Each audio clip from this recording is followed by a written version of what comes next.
What is up, you guys? Welcome to the Twink Revolution. I'm Sam. And I'm Gian. And this is our first episode from Milwaukee. Yes, indeed. We're broadcasting from the underground secret Twink Revolution bunker. Yeah. Hosha sponsored, Lennon endorsed. It's true. It's pretty good digs, I've got to say. We've got this lighting. We've got good lighting here. We have our Joe Rogan set up. Yeah, we got the Joe Rogan microphones, which so don't have to deal with those. Like, we had just like really crappy little microphone stands that would just like fall over on the table all the time, and I would knock my drink over onto computers and whatever else. Yeah. And now we're just able to recline in our vibrantly colored cheap armchairs. Yeah, we're no longer in the kitchen either, so you may no longer hear the unpacking of food. Yeah, pots and pans being clanged inexplicably. Homeless people screaming in the background. Well, no, yeah, that happens occasionally. Well, I'll edit that in. Yeah. So yeah, no, it's good times. What do we got on the docket today? It's Aromantic Spectrum Awareness Week, and it's all good LGBTQIAAPS. I don't know what else letters are there. That sounds like all of them to me. I don't know. Supporters. It's very important to us that we highlight these very marginalized, aromantic, very large community voices. I've got I'm feeling the awareness flow through me right now. Yeah. Feeling very aware of my body. So what is the deal here? Because like, I don't know what this is. I think it's a new. Am I too young? Aromantic. Too old? What is that? Okay, so I'm going to explain it because I think I was in the college time when this all became a thing. You were a little older than that, so you escaped all of it. You get the watered down tech version because of Silicon Valley. So basically, aromantic means you have no romantic attraction, but then there's also like you're only occasionally romantic. It's just basically. Can you be demi-aromantic? I don't know. Sapio-romantic? Yeah. It's separate from asexual because that means you don't want sex, but this means you don't want like a relationship. So you can be like romance, non-romantic relationships. You can be a horny, aromantic person. So every gay man under the age of 30. I think the term's asexual, and there was a bunch of like videos being like, that's just called being a slut. And it's like, yes, that's fine. That's not an identity. You're not LGBT, marginalized, whatever, for just wanting dick and nothing else. Or pussy. I don't know. That's the thing is, I don't want to rain on anyone's parade. If this is how they've defined their identity and they've just organized their entire life around this providing a satisfying explanation for why they don't form romantic relationships with others or why they don't desire them. Mm-hmm. But I'm going to do an arophobia, I think, right now. Oh, no. Which is to say, I think the video you linked had a person explaining that actually you have to be really careful about how you talk about romance. Yeah, her name is Yasmin Benowit, and she is a British model and asexual activist. Wow. It feels like there's something wrong here. And not the fact that somebody doesn't want romantic relationships or doesn't find them fulfilling or doesn't desire them or for some reason is actually unable to obtain them or whatever. Is that an involuntarily aromantic? But like there's something so strange to me about the fact that you would organize your identity around it. What does it mean? What do you have in common? What common goal are you seeking? What oppression is it that you are pushing back against? None. Yeah. Nobody gives a fuck. If you happen to maybe like have overbearing parents who are like, why aren't you married yet or whatever? I mean, that's irritating as shit for everybody. That's not like, yeah, that's not a unique experience of an identity. It's an experience of having overbearing and nosy family members or whatever. Right. I mean, gays still get that where I'm like, the acceptance and you still get all of it again. Like, I think if you get acceptance, you're still gonna be like, when you can have children. It's like, I'm assuming like if you're aromantic or asexual, you could still want a family. Just like, I mean, I don't know. I assume that's the thing that people would want. Sure, maybe. I mean, so you're all the social pressures. It seems like it's a la carte identity shopping. So why the fuck couldn't you do that? I'm a pro-natal, aromantic, demi-sapio fuck-offery. Like, who gives a shit? Yeah. These aren't identities. This is not...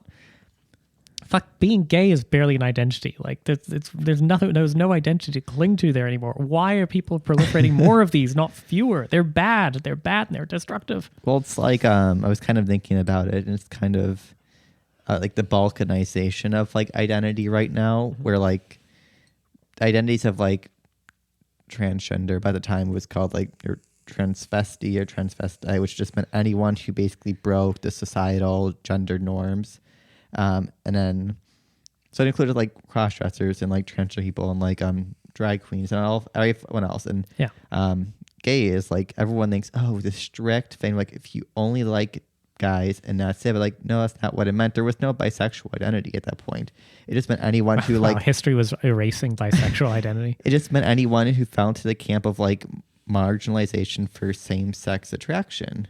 Primarily men, because European people didn't think women had sexuality, so they weren't being persecuted as much. Well, the jury's still out.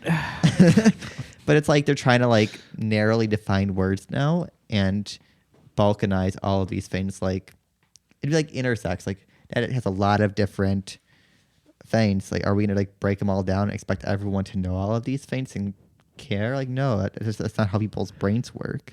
Well, I guess the other part that like, whenever I see somebody just sort of howling histrionically into a front-facing camera on TikTok or whatever, and with, you know, those stupid colored signs up telling me facts I really need to know about such and such an invented identity, as all identities are, I just like, I can't really hear the words they're saying. All I can hear is like the howling loneliness that underpins it, and the howling alienation that this person is experiencing, such that they've been fully inculcated into a system which tells them that they are only valuable insofar as that they can prove that they are marginalized in some way. Yeah.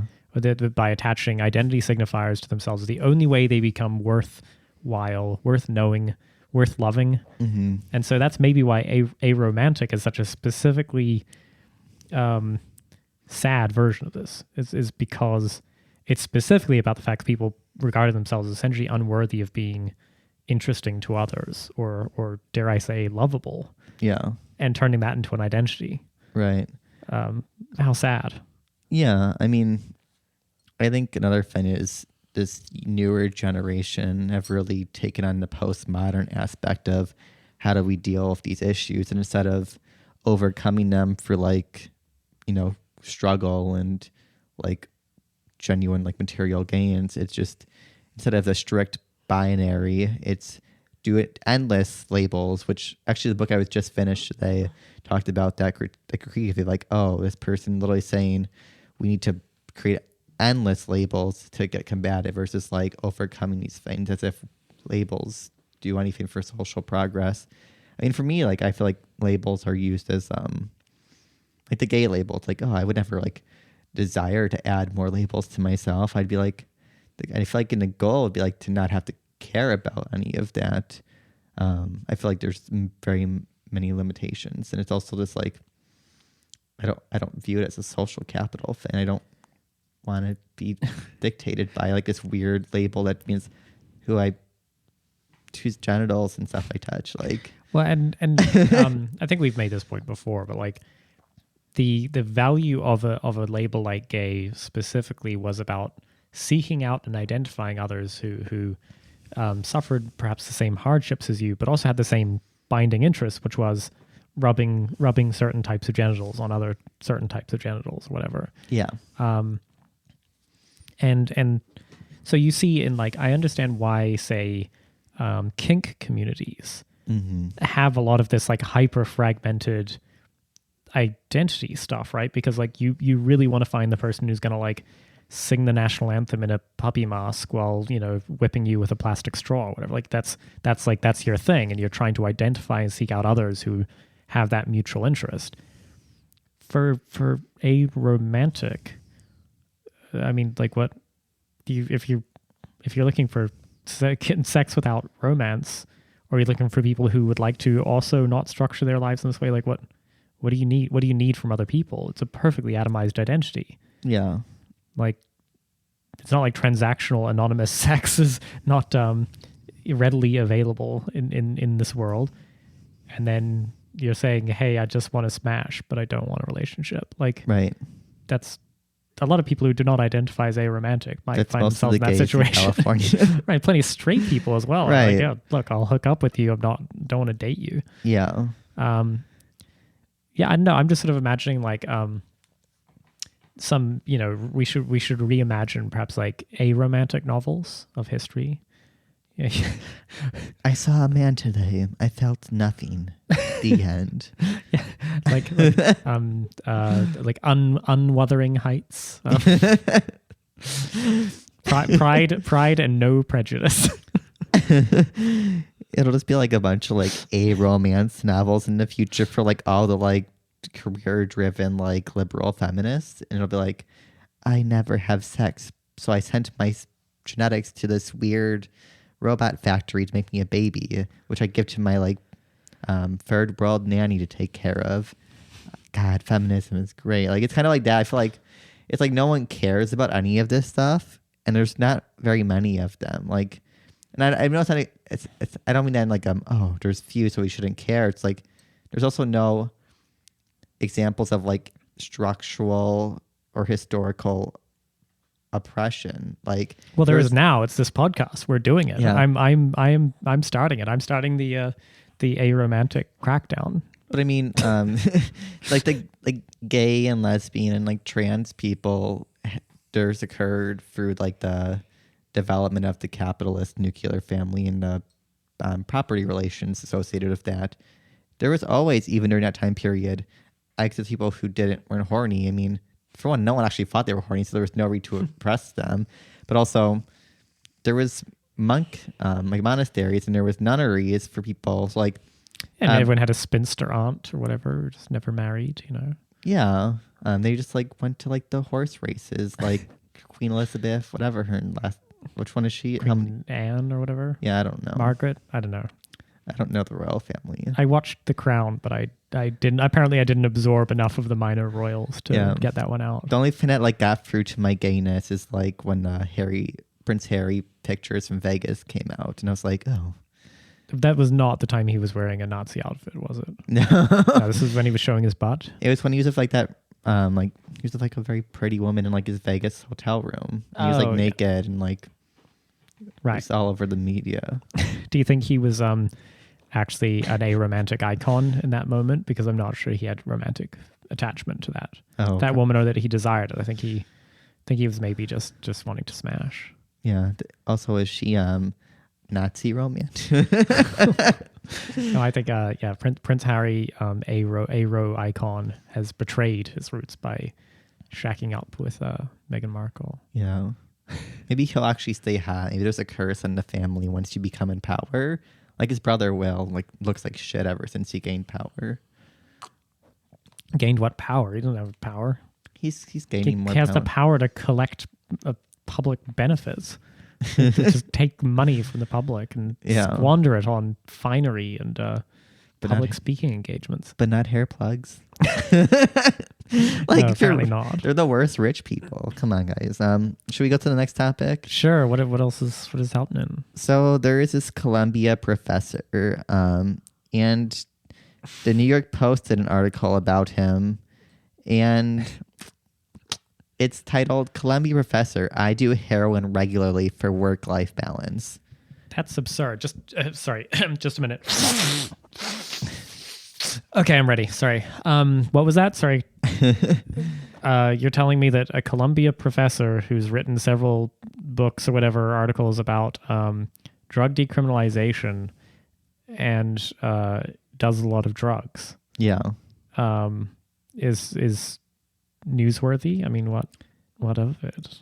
So eat your heart out, Timothy Leary, right? His name is Carl Hart. He's a psychology and neuroscience professor, and They also mention he's a father of 3 who snorts small amounts of heroin every so often. And it's like the piece gives him a certain level of fairness that's not given to most drug users in society. I mean, for starters, the fact he has children and is openly stating he does heroin, like you wouldn't do that. You like people go to like lose their children for weed in like places like Wisconsin and Texas. So like there's a certain class thing for the starters in the piece where it's like we're not gonna actually call him like a junkie or welfare queen because he's part of the right class to do drugs. It's like the coke versus crack difference, but like as a piece.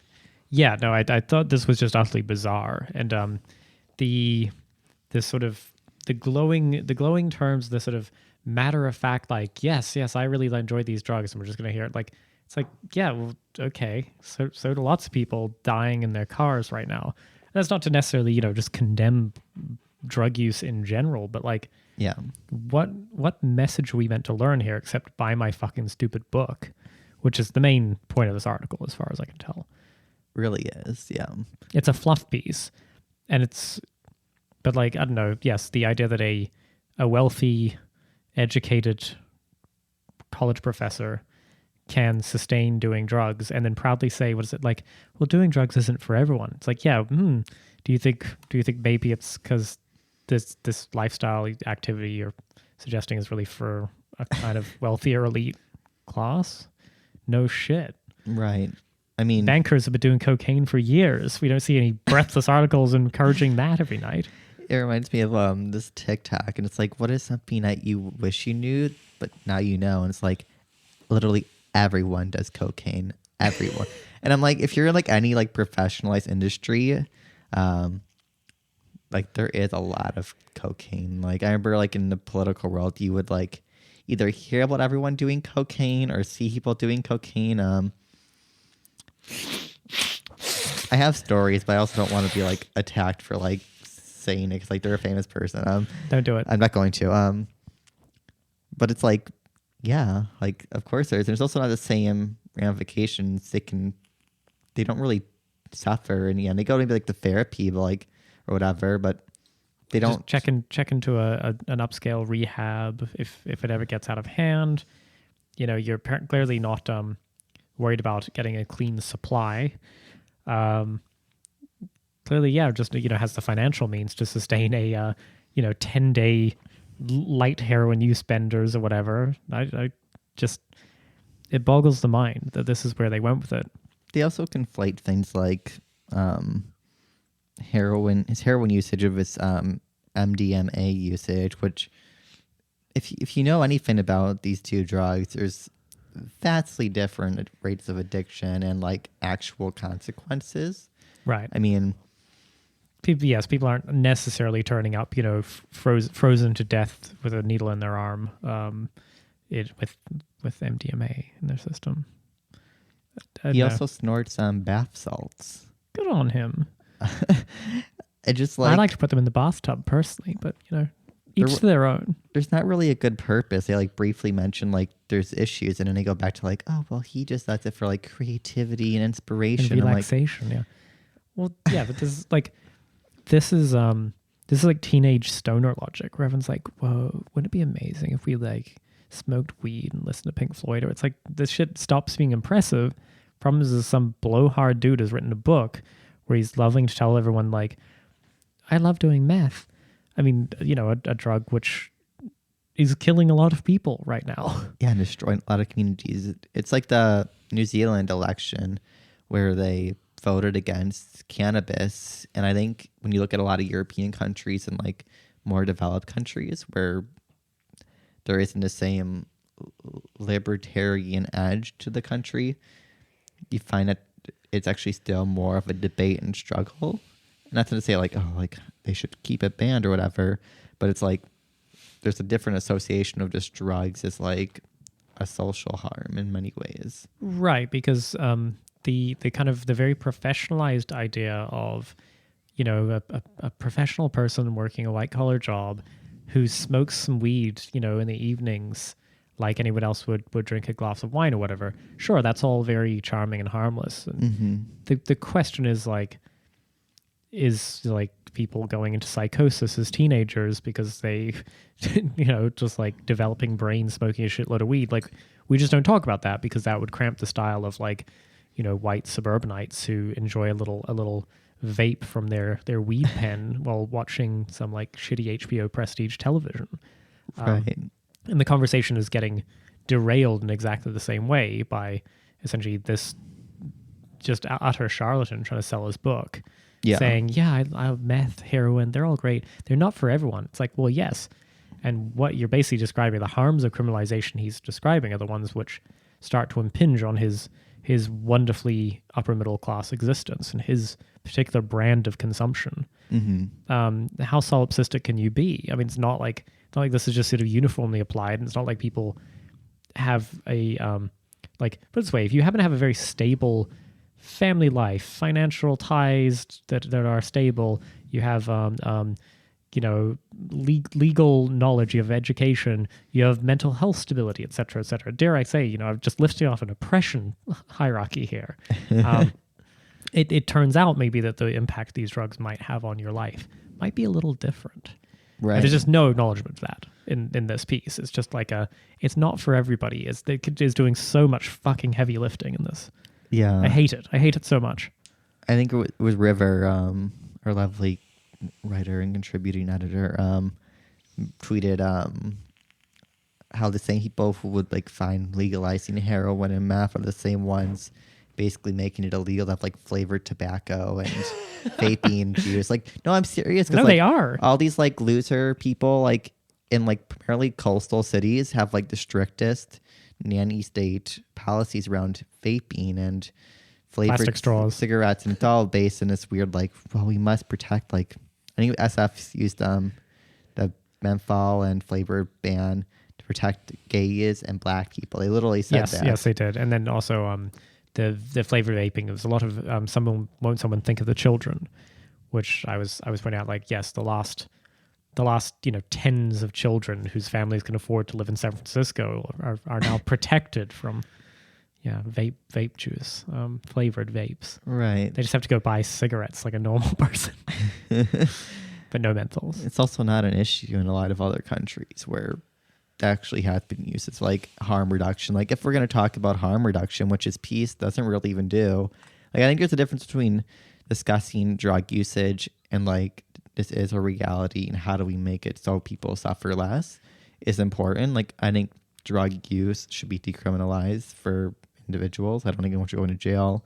But it's also like, this piece doesn't really do any of that. Just like, oh, this is fine. This is normal. Right. Well, and not to just be a broken record, but I mean, if you think about like howling, loneliness, alienation, just, a complete loss of sense of community, purpose, connection to work, connection to family, community, whatever.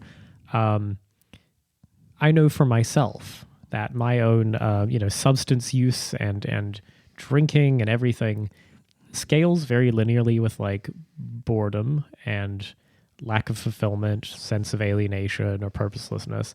Yeah. So I guess the thing is, the question I have is, do we regard this poor professor as actually just a future victim, whereby as soon as he's flogged enough copies of his book, is that heroin use gonna hit the same? Yeah. Maybe it won't be quite so harmless anymore. There's also like, if we're going to put base policy, there's no scientific discussion of like, how do we, is this even good? Like, is this like something we should have? Just because people have the bodily choice doesn't mean there isn't tons of social ramifications that would exist even under a decrim model. I mean, there's often the mindset of like, oh, well, it's just this one drug, my addiction doesn't apply to all these other ones. So you'll meet people like, oh, I have a meth addiction, and then quit doing drugs and then go back to drinking excessively and doing cocaine and all this. I'm like, you didn't solve the problem, because it's more than just the addiction. It's the alienation and stuff. You're kind of just like pretending it's like only the drug, and it's not a broader reality of why you're actually like addicted drugs for like to cure your loneliness. Like, well, yeah, I mean, mental health stressors and all that, and that's where like a very medicalized version of addiction theory has been pushed very hard for very good reasons. Because if you're just a sick person on whom these drugs, they just don't work for you. yeah, But they work for everybody else. You're just an addict. You know, you're just a sick person. So it's the same rhetoric used with drinking, right? It's just, as opposed to saying like, no, this is kind of there's a physiological and biological component to addiction that's very real, and neuropharmacological or whatever. But then there's also an aspect of your setting. Where are you socially situated? How are your relations to the world? And I don't know. I keep contradicting myself just because I'm like, this dude is just trying to fucking flog a book. yeah. Well, another thing. It's stupid, but only to say that therefore, like, of course it doesn't involve any talk of harm reduction, because the thing is, he's also part of the establishment kind of medicalized profession. He's a guy that does this for a living. His whole practice is around essentially a model of addiction that says you're just sick. Your brain is just wrong, as opposed to the world is wrong, and many people will fall into bottles or onto syringes to numb the pain of the world being quite so bad and horrible. Mm-hmm. Well, if you look at like the Soviet Union, which had one of the biggest drops in life expectancy after its collapse, the two main contributing declines of like life expectancy was drugs and alcoholism, because they destroyed all of the social networks for this mass neoliberal austerity program. And then like when you have your community and your jobs lost, and that leads to more violence in the family and in drug addiction, and like people having to go like prostitute themselves, like all these horrible things. It's like, it's kind of like the like bourgeois narcissism, like, oh, well, I'm not those people. Like, and it's kind of like, well, of course you're not. You're of a different social grade where like you don't have to deal with the ramifications. Like, it's like, oh, I'm a Wall Street banker doing cocaine, and I'm gonna defend like people doing coke or like crack in poor neighborhoods as if it's the exact same thing. It's like the sex work. You're like, oh, I chose to be a cam girl and I make lots of money. I paid my $2 million home.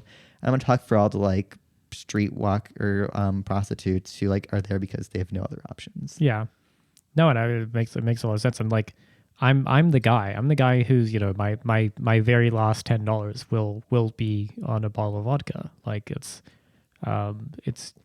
like, it turns out it's a very natural response to stress, because there's an entire industry dedicated to selling you things to make you feel better about the world under capitalism. Right. And none of us are immune truly, but it is interesting that sort of model of harm reduction doesn't apply in terms of the counterexample it could provide. Like if you were to watch somebody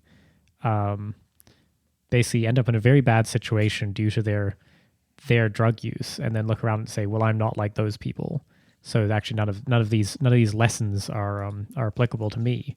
Well, you're sort of saying everything you need to say, right, about your social stature and, I don't know, why you're doing it. Maybe it's like the fucking hippie movement. Where, oh yeah, like that sort of utter bourgeois narcissism of a sort of like, I'm just about me expanding my mind. We're just doing, I just want the world to be like this, and it all transmuted immediately, of course, into, not just like Reaganite, just utter sociopathy, but it's also, it's kind of that thread has gone through into a lot of this sort of like bourgeois drug use. Yeah. Which is about like, well, it's just about me and my personal experiences. It's like, yeah, that's not really how a lot of other people get to engage with the world in general, particularly not with like illegal substances. But also like you kind of said, like it ties into the right wing ideology and like self-actualization movements that are like booming again, which isn't surprising as drug addiction is quite high in a country. The U.S. is the biggest drug consumer in the world. But you had like the hippie movement, a lot of them went on to go to like extremely right-wing reactionary Eastern religions, which, are different. So they were like Tibetan Buddhist or like right-wing nationalist like versions of Hinduism. And it's like, oh, I'm just self-actualized, and I'm seeing a world like every drug person who's like, oh, I did mushrooms, and I just realized we're all just connected to the earth, but I discovered myself, and my ego is shattered. It's like, and it really helped me in my subprime mortgage foreclosure business. It just really helped me feel more at peace with the world. yeah, it's just like the bullshit of like the music festival, like what is Woodstock that? or Fire Festival? All of them, and then Burning Coachella, Man. Burning Man. Every time Burning Man's over, you get to hear these horrible stories. Like, you're like the same person who voted for like London Breed and like Nancy Pelosi. So it's like, I don't really care what you say. My worldview is transformed into voting for Nancy Pelosi again. I knew a lot of libertarians who were like, I stopped being an objectivist because I did shrooms. And I'm like, that doesn't change the fact you're still pushing the same policies. Like, put a nice cuddly faux fur vest on. Yeah. And just push the same bullshit. Well, anyway, that's quite enough. We're not on enough drugs to discuss this. Yeah, we're drinking wine. That's never caused problems. Safe, legal, and rare. Yeah, we didn't say don't do drugs. We just said let's not just play don't bullshit. Don't be a bourgeois narcissist about it. Okay, well, going on to other things that make no sense. The billionaire class, and they're having a normal one. They're basically doing the Matrix. Yeah, no, that's this was like, so Bill Gates has funded some research group that's going to spray particulate matter into the upper atmosphere to test whether it will sort of help control climate. They're researching it. Yeah. They haven't chosen. No, I thought they were going to do a pilot. Not globally. I think they were going to do a little pilot to see like how much it changes the like albedo and refraction or whatever if they just go spray some shit into the upper atmosphere. But yeah, when I saw that, I mean, that is literally a plot of the Matrix. Right. It's where the reason that the robots have to put all the humans in batteries or turn the humans into batteries, which is a completely stupid idea for the record. But like it was because the robots were solar powered.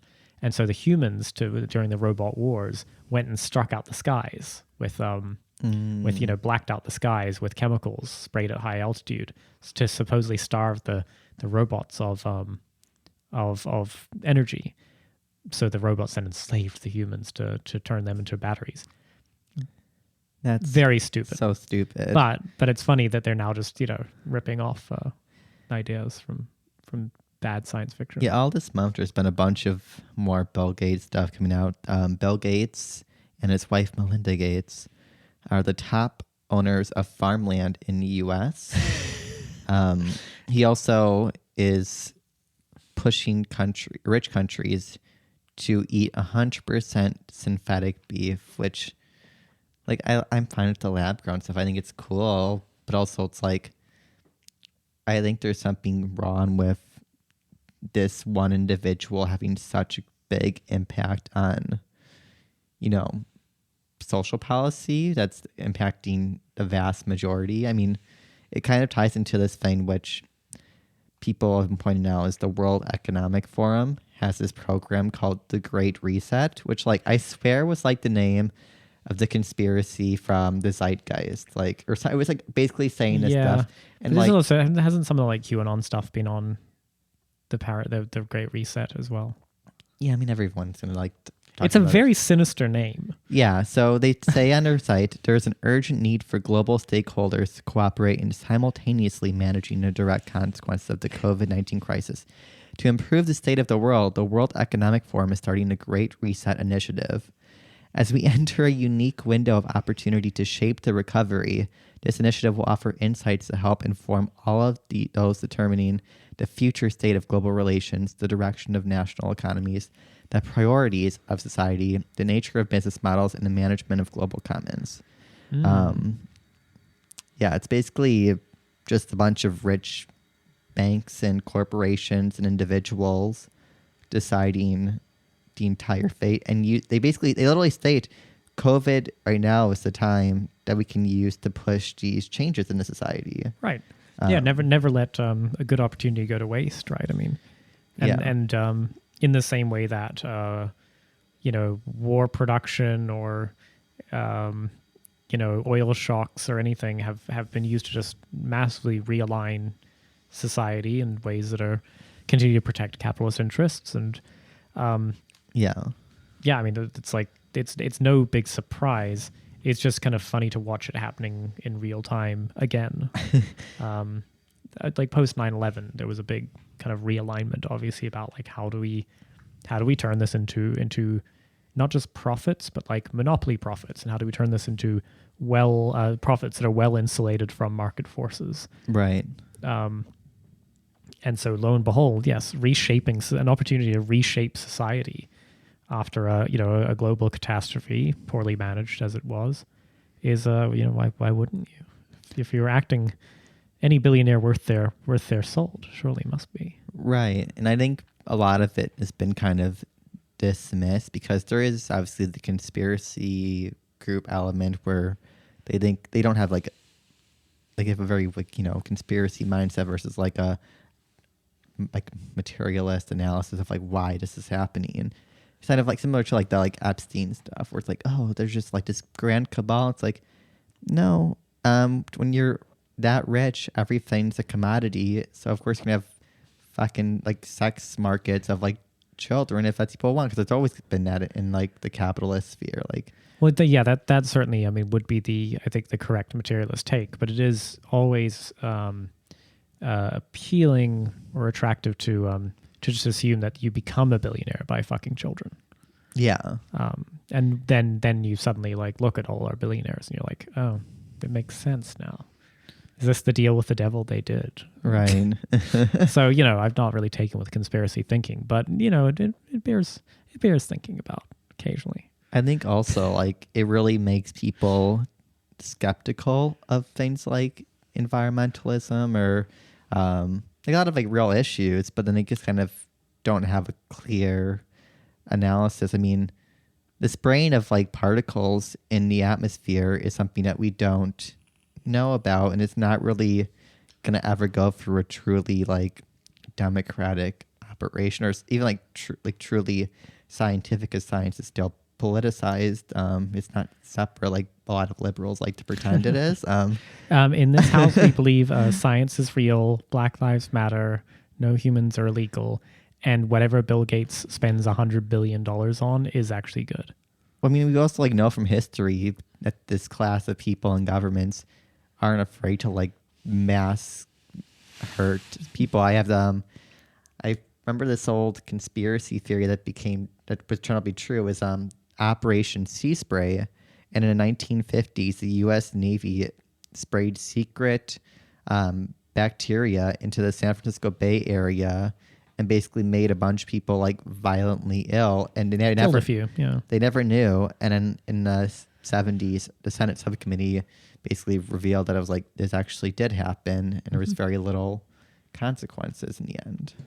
Yeah, I mean, and I think the conspiracy theories have always served as a good diversion away from what the much more apparent truth, right? Which is, say, Bill Gates probably thinks he's doing the world a favor.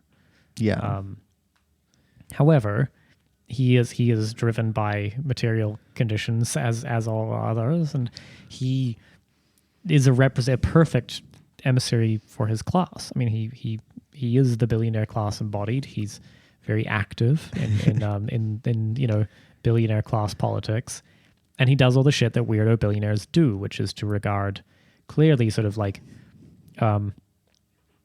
you or I, we walk out into the world and we engage with the world in a certain way because we have a certain relations to capital. Yeah. Therefore, maybe our thinking is shaped by those limitations. Bill Gates is shaped by a different set of limitations, which is like, well, I've got $100 billion to spend.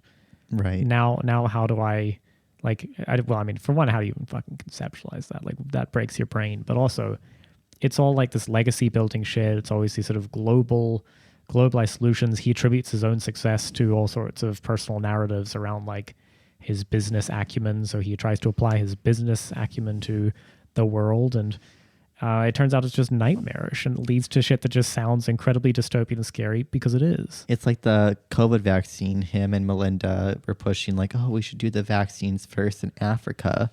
Everyone's like, how tone deaf are you? Because like, it might not be like, oh, we just like want to use them as a big experiment, but like that's what it comes across That's to the net everyone else, result, knowing yeah. there was like history of like medicalization on like poor regions of the world. Like, Yes, just testing your untested vaccines in Africa. Well, I mean, and from a kind of, yet again, if you're just a titan of industry with infinity dollars, just galactic scale wealth, then you're just doing the sort of cost benefit analysis, right? And you expect people to say thank you for it. yeah. Where it's like, yes, it is. It probably was true that it was, cheapest or regulatorily most expedient to deploy vaccines first in Africa. Mm-hmm. Doesn't mean it's a good thing to do, but this is how like big cosmic brain billionaire guys work. They look at it and they're like, well, I just need to sort of just globally optimize this problem and also, fuck the world in the process. there's also like the fetishization of like the smart man in like society, where it's like, oh well, he just knows about everything, so we should just take him at his word, even though he's not a doctor, he's not a medical expert, he's not like a astrophysicist or any of these fields where like you need to have to actually decide what's best and put your money towards. Right. He hasn't even been a big brain computer programmer guy for a long time, and he's a financier. That's at some point, right, when you have tens or hundreds of billions of dollars, your knowledge is actually just around managing capital. That's all he's been doing for a long time. And people try to portray like the billionaire capitalist class like the Dr. Evil petting their Sphinx, and it's like, I'm going to do this purely evil thing for the sake of being evil. It's like, that's not how people work. Like, no, nobody wakes up and says, I'm going to do some evil today. They just wake up and do evil. If anyone became a billionaire, they'd be doing the same things. You'd also be funding projects, you think, but in a way that doesn't actually do it in a way. Like, he was on the Ellen show, and there was a clip of like showing like grocery food items, and he had to guess. And he was guessing astronomically high numbers because he doesn't... The prices, you mean, you have to guess. Prices of food and stuff. Because he has no idea what real things cost to people. He would say like I don't know, a gallon of milk, and he would say like $20. And it's like... It's one banana, Michael. How much could it cost? $10? But yeah, I mean, and like, it's... That's where I do think... actually reference to a sort of material reality is important, because he is no magical figure. He's not a supervillain, as you say. It's he's just purely acting out of a class interest, and he is shaped by them. I mean, there's just no way not to be. Right. That's why like the idea of like the cuddly billionaire and shit like that. Liberals get very weepy about Warren Buffett being the humble billionaire. I'm sorry, it's just not how it works. It's not because of good or bad people. It's that they are billionaires.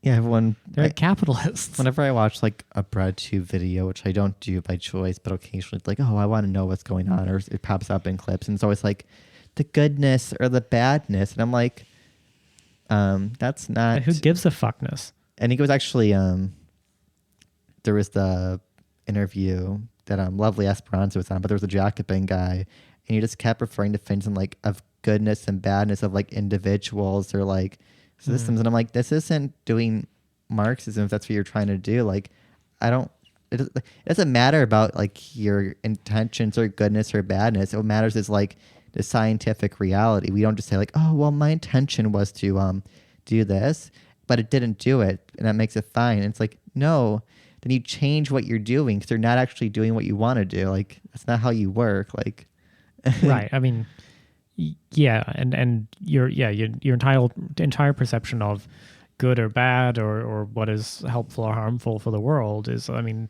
it's just different. It's people broken. think doing heroin and being aromantic is good, and that's not true. No, I'm just kidding. I don't care if it's good or whatever. Well, and the other part I think that this comes into is people think they know how to think about wealth. Mm-hmm. And yet what you see, through endless discourse machine shit is like people think that like the neighbor next door with a boat in the driveway is the rich. Oh. It's like, oh no, honey, you've missed the trick. There's just like, there's no comparison. I don't want to get all Vox explainer on like these like, infographics of how many times more wealth there is, but it's actually like people aren't working for this money. It's through ownership, right? It's through appreciation of assets, and it's the undiluted capital juiced out of an entire population, of course, but it's just a different way of even thinking about the world. Yeah, a person who earns a very good salary is doing one thing, and their brains work basically one way, because that's how they obtain the things they need to live. When you just own everything and you can own anything, and your wealth just sort of goes up on these macroeconomic trends, basically, and you start to shape macroeconomics literally because it is your livelihood to do so. I mean, it's just so different. People have no conception of what real wealth looks like. I have a great story. So my libertarian days, one of the things I had to do was like there was a gala, like the big fundraiser events, and it's not the poor is coming in. It's like people with lots of money, like You're millionaires. telling me the right-wing libertarianism is funded by rich people? No. And basically, for one, I met a billionaire. I was like, I don't even know how to like talk to you because it doesn't make any sense. But I was talking to this older donor and his like young granddaughter who's like in her 20s. He was like, "Oh, isn't she really pretty?" And I'm like, I don't know how to answer this because like for one, I'm like gay, but also like I don't want. I want to fuck your granddaughter. But that's like not appropriate. And he's like, "Oh, where do you live?" Because they're like trying to be like people. They're still people, and they're like, I'm like, "Oh, I live in Oakland," and they're like, "Oh," and then like, "Oh, well, have you been to the tennis club in Oakland?" And I was like, and I'm like in my mind, I'm like, no, I haven't, because I'm like the tennis club's like a private tennis club at this like luxurious hotel. Like I can't afford that. I couldn't even pay my student loans. Like yes, just trying to make relatable chit chat with the poors. I was like, no, I haven't. Oh no, I'll be sure to check it out at once. Yeah. Oh, you simply must go. No, I was in Wimbledon that weekend. Yeah. Oh yeah. No, sorry. Yeah, my holiday in Provence is always during tennis season. Auntie Serena, and I'm saying. Oh, fuck me. Should we go to the last one? Yeah, although I have some misgivings. Okay. Well, only because there's the documentary. Yeah. So we were going to talk about Britney Spears and freeing Britney. Right. Not a story I've followed particularly closely, I've got to say. As much as I adore Britney and want her freed from the evil conservatorship, I realize we should probably watch the documentary before we attempt to analyze it in this cultural moment. Well, I have watched it. You bitch. Could have given me a heads up. I would have watched it. I told you. No, well, I wasn't listening. Well, then fine. Tell us about the documentary. What happened? Yeah. So basically it's showing her like progression throughout her career and basically how she got into the media sphere as a music artist, and basically discussing her time in like the Mickey Mouse Club. Yeah.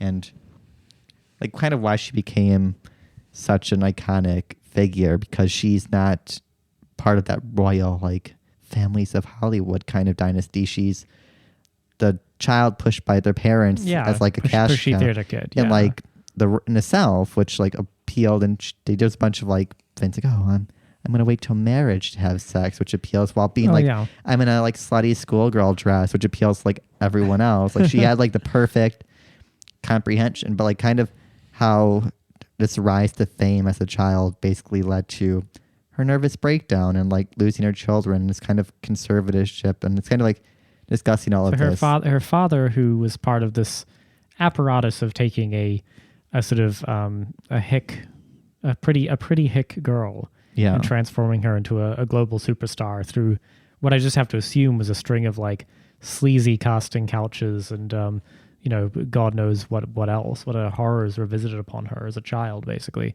Right. He got control of her entire business and her wealth and everything, and basically has almost total legal authority over her. Right. Which, I mean, we've known this for a long time. That was like 2007, whenever she did the like head shaving umbrella pussy flashing out of the limo, like that era. So the best Britney era. The Free Britney campaign, which is actually a real thing, which is why this documentary was made, and just more news coverage. Like a lot of celebrities started like talking about it at events. It was started by a podcast, basically documenting like her Instagram, because if you watch her Instagram, there's something clearly wrong, and I know she has like some mental health issues and stuff, but like kind of documenting that and like connecting it to like the reality of her like conservatorship, which like is almost always used for like dementia and like really old people. It's not meant for, people in like is she 40? I don't know how old Britney Spears is. She's probably in her early 40s. Yeah, sounds about right. So it's a very weird situation. But it's kind of started by that, and it's blown up to this huge thing. But it's also making people like kind of question the whole media sphere around like her rise to fame, and kind of a lot of the continuous blaming of them as an individual fucking up. Like they mentioned, a lot of people like who interviewed her like shamed her, like, oh well, it's your fault for doing all these things, and like, do you feel bad about being too sexy and all these things? A lot of them actually started being forced to apologize and deal with this thing. Not that it does anything, but it's making people realize they're part of, or these people are just victims of a system as well. Like she'd be wealthy and powerful, but like, is she though? She just like a product. She also, I mean, she kind of isn't. I mean, she does not have control over that. That's what I mean. Yeah. So I mean, yeah, no, it's a kind of fucked up situation. How is the documentary itself stylistically? It's actually really good. It's basically people who are in that sphere of like culture and like analyzing her career from like throughout her life. What kind of people?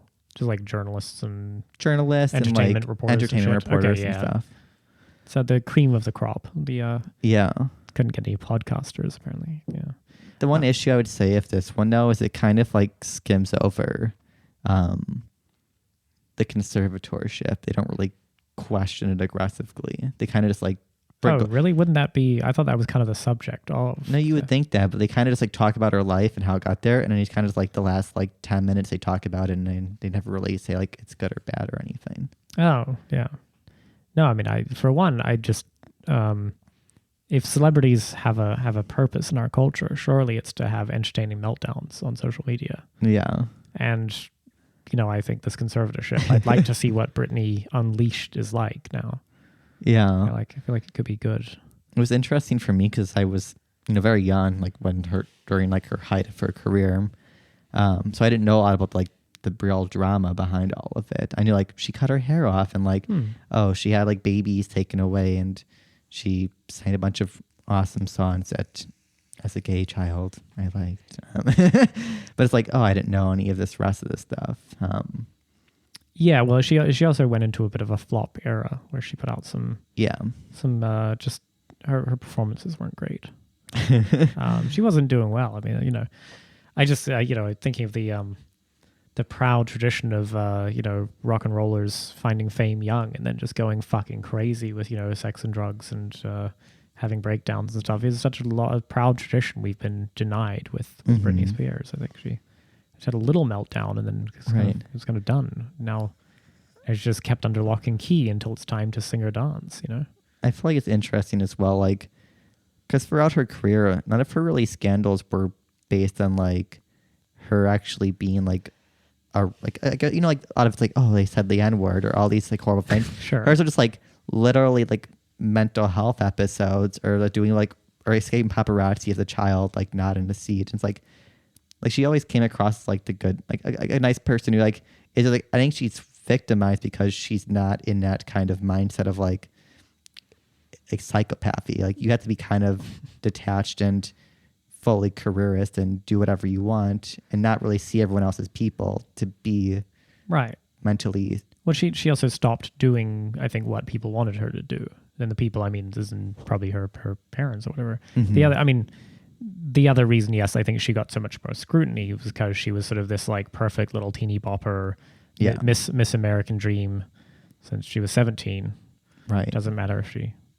No, we're not going to join me. Never mind. Do you want a piece of me? Do you want a piece? Thank you. Me? So I mean, yeah. So she was held to a higher standard, where the idea that she was having a mental breakdown or partying too hard with Lindsay Lohan or whatever the fuck she was up to, it was like, she was held to a different standard, perhaps. I also feel like no one questions the nature of the industry for children. Maybe like we shouldn't do this like as much anymore. Like maybe the things aren't like the policies and regulations aren't good when star after star after star raises a child, has like horrible like addictions and mental health episodes, and like you would think there'd be like someone like actually like, oh, there's a big problem. Like we have like there's the mass sexualization. Like what about this like the natural commodification and exploitation of like children for entertainment. Like she was like 14 when she did oh yeah, obviously, her first Mickey Mouse video. Club? Well, yeah, but she like left for a few years and then came back, and then her music career boomed. Yeah, I think she was 17 for the God, what was it? Hit Me Baby One More Time. Yeah, that's what it was. But yeah, I mean, it's inconceivable, right, that we ban vaping in an entire city and state to protect children, but then we for our entertainment industry, we simply thrust our sexiest children into the offices, the locked offices of just a group of just sort of uncontrolled pedophiles and just narcissistic perverts, and then we're surprised that there's some bad things end up happening. Shocking, huh? Yeah, it's also also somebody like, think of the children in not a sexy way, please. When you're exploiting and abusing your children, we're not going to call CPS on you parents, but when it's like, I don't know, parents smoking weed, then we do. It's like most of these parents aren't like doing the best interest of their children. No, if they were, they wouldn't be doing this. Like they are. They're treating their children as they should be treated, as little commodities to be milked for profit, and until they're broken and no longer useful, or until you can get a judge to sign a conservatorship to allow you to keep juicing wealth out of them. Right. It's perfect. I mean, it's really a model of parenthood I fully embrace. It kind of ties in all of our prior subjects, the drugs and the individual narcissism and just like being so detached from reality. Like they mentioned her first relationship was with Justin Timberlake, and because they both were Mickey Mouse Club, like who else in the world at that time can relate to you when you're such a big star and never had the same relations as everybody else? Well, I have to assume that was also just like put together by publicists or whatever, Totally. Her entire life was stage managed from a child. What kind of childhood is that? Right. It should be based on convincing you to take on huge amounts of personal debt to fund an education. That's what we should be doing to children instead. Yeah. Well, I think that's about enough. I'm reaching peak cynicism. I love it. What else? So anyway, we're back. It's nice to be back. Sorry about the delays. That was all me. I was busy moving and I forgot to podcast, honestly. We did our More Marxists Than You Can Handle stream last Saturday.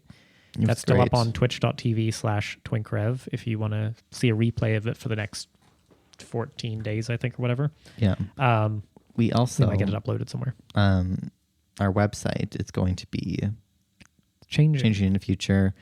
Twinkrev podcast will forever be, but the Twinkrev site, its days are numbered, and we'll be seeing a rebrand. Yeah.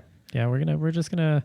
It's I think I can probably explain in the vaguest terms. Yeah. People are a little confused that we like publish sort of like serious, thoughtful piece by amazing writers. On a site, the branding of which is basically that of a gay shit posting politics podcast. Mm-hmm. And so in order to reduce some of that confusion and hopefully broaden our reach and appeal, and hopefully make it a bit more of a vehicle for a few more things we want to be doing. We're just going to do a bit of lick of paint, little rebrand. The team's also growing. Yeah, exactly. So we'll have hopefully more stuff out there, more content and interesting stuff that you come to us for.